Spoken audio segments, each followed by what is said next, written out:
Hi, I'm Nicole Cooley, and I'm going to read two poems which recently appeared in the Elegy Review's Parents issue. The first one is called Still Life, Galvez Street, 1978, and is set in New Orleans, where I grew up. Still Life, Galvez Street, 1978. Stay upstairs, my mother tells me. Take care of your sister. Inside our house, floodwaters are rising. Inch by inch, foot by foot, our basement brims with water. Rain lashes the windows. Parish drainage pumps have failed. My sister and I stand at the top of the basement stairs, watching my dollhouse, the house my mother built from scratch, painted and decorated, the house for which she sewed 4 dolls, each the size of a finger, replicas of each member of our family. Everything in the basement is ruined, and I am a selfish, bad daughter who cares only about her dollhouse. For 3 days, we don't go to school, we don't leave the house. We sit at the top of the basement stairs. Floodwater does not drain. Water rises to my dollhouse's edge, swirls over the cobblestone path that circles the house. I wish for the interior of the house, all 6 rooms, painted shiny enameled pink to stay dry and safe. Portraits my mother made from postcards and hung on the walls. Rugs she crocheted, canopy beds she built. In the basement, the water is now a foot deep. The water is full of chemicals and runoff from the street, my mother says. Stay right there. Toxic or not, the water rises and she wades through it barefoot.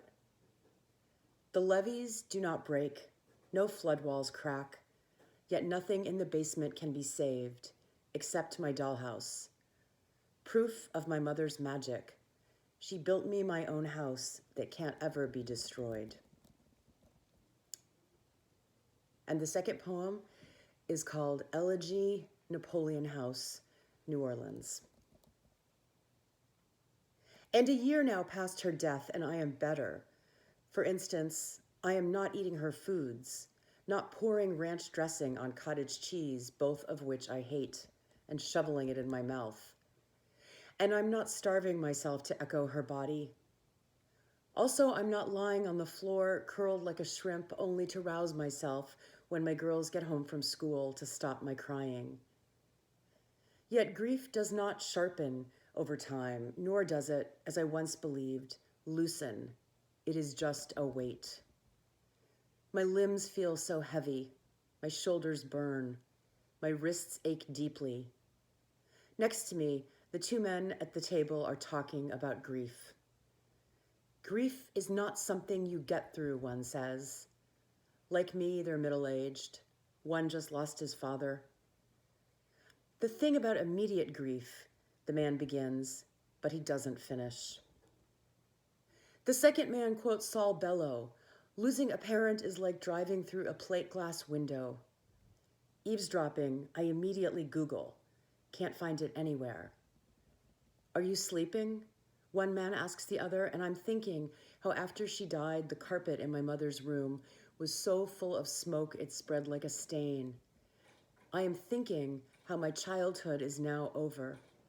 As I always do, I am thinking about how I wish grief would sharpen the world. Instead, it dulls and dulls and dulls. Razor blade wiped too many times on a towel.